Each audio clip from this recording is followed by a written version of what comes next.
Hello दोस्तों, बहुत बहुत स्वागत है सभी का 7 मिनट्स ट्रिक पर। और मैं हूं कुमार रवि और मैं लेकर के आऊंगा आप सभी लोगों के लिए भौतिक विज्ञान के कुछ ऐसे फैक्ट्स, कुछ ऐसे पॉइंट्स जो एग्जाम्स में बिल्कुल एकदम लाइन टू लाइन पूछे जाते हैं और अक्सर लोग उसमें गलतियां कर देते हैं। दोस्तों, हमको ये गलती बिल्कुल नहीं करनी है, इसीलिए ये वीडियो को शुरू से लेकर अंत तक जरूर देखिएगा। मैं आपको बताने जा रहा हूं एक प्रश्न जो इंडियन रेलवेज या डिफेंस एग्जाम्स या एसएससी, सीजीएल, सीएचएसएल, सीडीएस किसी भी एग्जाम में आप जाएंगे आपको वो क्वेश्चन जरूर मिलेगा और अल्टरनेट ईयर्स में अक्सर पूछा जाता है। जी हाँ दोस्तों, तो जो है बात कर रहा हूं मैं किसी भी एक मेटालिक वायर के रेजिस्टेंस के बारे में। जी हाँ दोस्तों, आप लोगों ने सुना होगा कभी कभी प्रश्न ऐसे पूछे जाते हैं जैसे कि किसी तार को खींचकर उसकी लंबाई इतने गुना कर दी गई तो उसका प्रतिरोध कितने गुना हो गया। Means the length of a metallic wire has been increased by stretching by sometimes, then what is the resistance of the wire now। तो ऐसे क्वेश्चंस का आंसर देने के लिए हम लोगों को बस एक चीज ध्यान में रखनी होगी। देखिएगा, मैं आपके सामने समझा रहा हूं इस चीज को। सपोज दैट, मान लीजिए कि ये तुम्हारा कोई पुराना वायर है। ये मान लीजिए कि कोई तुम्हारा पुराना वायर है, इसकी लंबाई है तुम्हारी एल, ठीक है ना। इसकी लंबाई है तुम्हारी एल और इसका जो परिच्छेद क्षेत्रफल है, क्रॉस सेक्शनल एरिया है, वो है ए। दोस्तों, इसका रेजिस्टेंस है तुम्हारा आर। सपोज दैट इसका रेजिस्टेंस आर है। हम लोग जानते हैं एक सूत्र होता है इसका, R is equal to rho into L upon A, जहां पर रो को बोलते हैं रेजिस्टिविटी, इसे बोलते हैं हिंदी में प्रतिरोधकता। ठीक, इसी तार को खींचकर इसको लंबा कर दिया गया, तार को खींचकर लंबा कर दिया गया। सपोज दैट इतने गुना लंबाई कर दी गई। कितने गुना कर दी गई? इतने गुना। मान लीजिए एन इंटू एल। ठीक, इसकी लंबाई एन इंटू एल, एन गुना कर दी गई दोस्त, इस तरीके से। ठीक है, और ऐसे करके। और मान लीजिए कि जो इसका क्रॉस सेक्शनल एरिया है वो तुम्हारा है A upon N, A by N. तो दोस्तों, वॉल्यूम तो तार का उतना ही रहेगा, आयतन उतना ही रहेगा। अगर लंबाई बढ़ी है तो ऑब्वियस सी बात है कि उसका क्षेत्रफल कम हो जाएगा। दोस्तों, अब इसका जो रेजिस्टेंस हो जाएगा वो हो जाएगा R dash. R dash will be equal to rho into L dash upon A dash, L dash upon A dash. तो R dash will be equal to rho into L dash का मतलब हो जाएगा N into L, N into L upon N. ठीक, तो ये N तुम्हारा ऊपर चला गया, तो यहां से तुम्हारा आ जाता है R dash is equal to rho into N square into L upon A.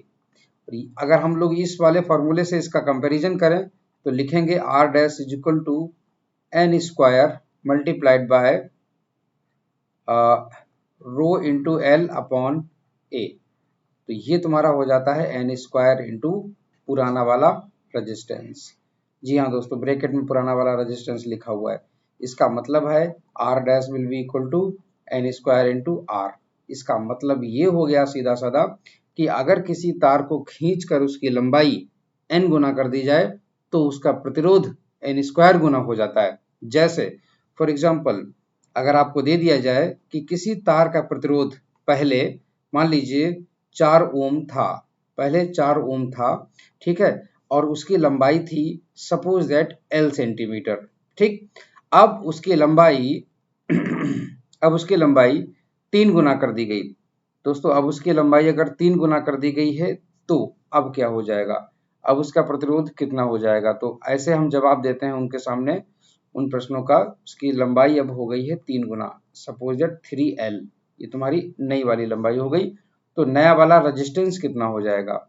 तो दोस्तों, हम लोग एक चीज जानते हैं कि तार को खींचा गया है, खींच करके तार की लंबाई बढ़ाई गई है, इसीलिए जो तार का प्रतिरोध होगा आर डैश वो एन स्क्वायर गुना हो जाता है पुराने वाले रेजिस्टेंस का।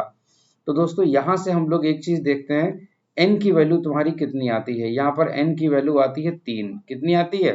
3। ये जितने गुना होता है साथ में लिखा होता है ये एन का। ठीक, तो बस फिर क्या दिक्कत है। फिर तो इसमें हम लोगों को लिखना है R square is equal to 3 का स्क्वायर इंटू आर, और आर की वैल्यू तुम्हारी दी गई है 3 स्क्वायर इंटू 4।